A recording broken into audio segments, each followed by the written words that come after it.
sausio 13. Laisvės gynėjų diena. 19 metų praėjo nuo tos tragiškos kraupios nakties, kai beginkliai rankom susikibę, trispalvėmis mojuojantis iš visų Lietuvos miestų ir miestelių susirinkę 10 tūkstančių žmonių tikėjosi ir tikėjo apginti Lietuvos laisvę, apginti sovietų kariuomenės valdomą televizijos bokštą.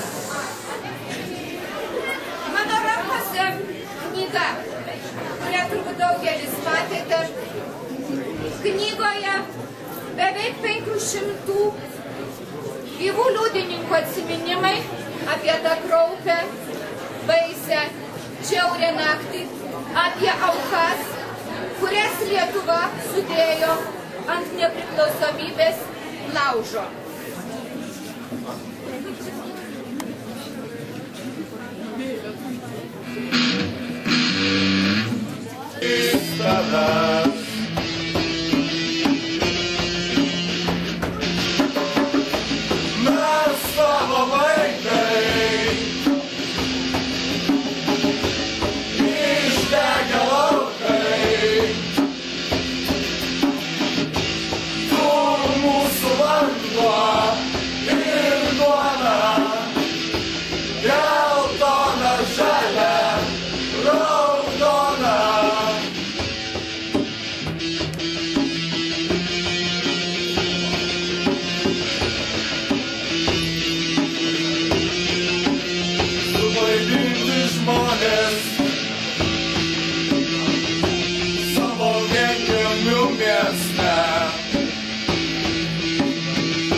Sužinojot apie sausio 13 mokyklą, tėvai?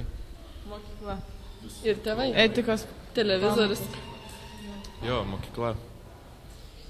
Ar lengva suprasti, kas įvyko prieš 19 metų?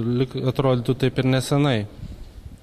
Gana lengva, nes mokytojai daug pasakoja savo įspūdžius, išgyvenimus.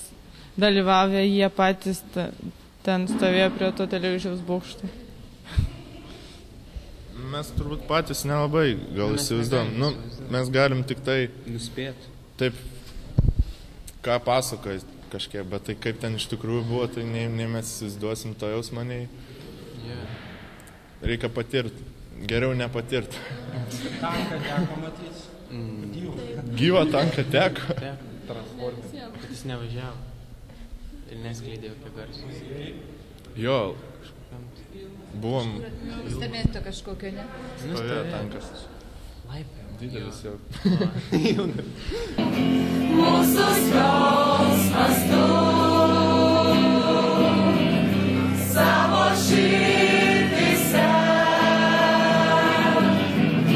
saugome tave. Mes didžiuojamės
klausė, kai pasakojate apie sausio 13. Kaip jiem lengva įsivaizduoti šitos įvykius? Na, aš nemanyčiau, kad įsivaizduoti lengva, bet vis tiek stengiasi perduoti šitą atmintį, šitą patirtį, stengiasi perduoti. Labai gražiai Veronika Pavilionienė koncerto metu, skirto laisvės gynėjams, pasakė, sunki ta mūsų praeitis, nelengva ta mūsų istorija, bet turime ją savo ir vaikams, ir anūkams perduoti, ir į ateitį, o jiems nelengva įsivaizduoti, nes tai yra visi jau laisvės vaikai. Patys vyriausi yra 18-mečiai, gimė jau po tų įvykių.